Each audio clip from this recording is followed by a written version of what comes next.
Macro की इस video के अंदर हम डू वाइल के स्टेटमेंट को समझने की कोशिश करेंगे। देखिए, डू वाइल का स्टेटमेंट वहां पर काम आता है जहां आपके पास स्टार्ट पोजीशन तो पता है लेकिन एंड पोजीशन नहीं पता।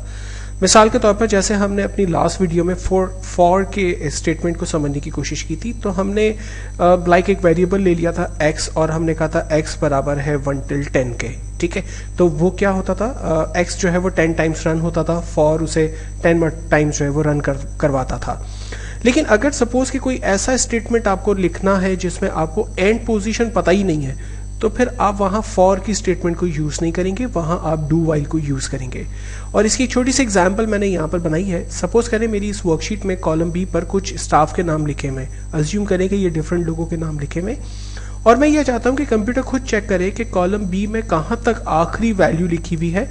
जहां पर वैल्यूज उसे मिले, जिन सेल्स पर कॉलम बी में उसे वैल्यूज मिले, उसके कॉलम ए के सेल्स पर वो नंबर्स जनरेट कर दे, लाइक 1 2 3 4 5 6, राइट।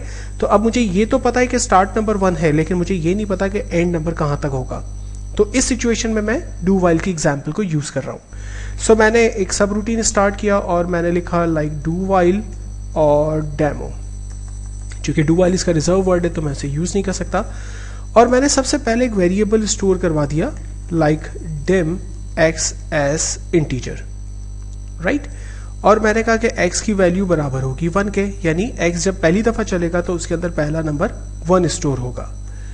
फिर मैंने कहा डू वाइल और मैंने कहा चेक करो सेल्स x, 2। x, 2 क्या है? पहली रो सेकंड कॉलम। ठीक है, सेकंड कॉलम की value not equals to empty है, अगर वो खाली नहीं है तो क्या करे, सेल्स x, 1 की वैल्यू को बराबर कर दे x के।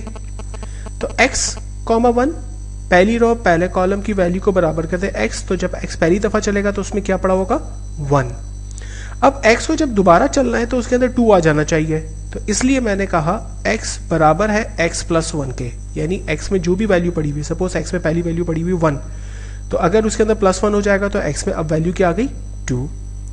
और फिर मैंने कहा लूप कर दे, यानी दोबारा ऊपर चला जाए।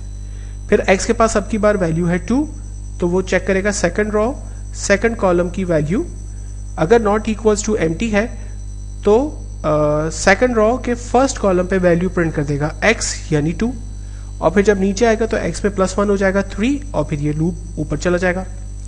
इसे मैं रन करता हूं या F5 कर सकता हूं, आप देखेंगे तमाम नंबर्स, अगर x2 की वैल्यू फिल उसे मिल रही है, कॉलम 2 में वैल्यूज अगर उसे फिल मिल रही है तो कॉलम 1 के अंदर नंबर्स जनरेट हो रहे हैं, अदरवाइज नंबर जनरेट नहीं हो रहे। जहां पर देखें लास्ट नेम मिला वहीं तक ही नंबर है, उसके बाद नंबर्स नहीं है। तो डू वाइल के अंदर आप स्टार्ट पोजीशन बताते हैं लेकिन आप एंड पोजीशन नहीं बताते, और सिस्टम को स्टेटमेंट के थ्रू समझाते हैं कि जहां पर कि कहां पर उसे एंड होना है।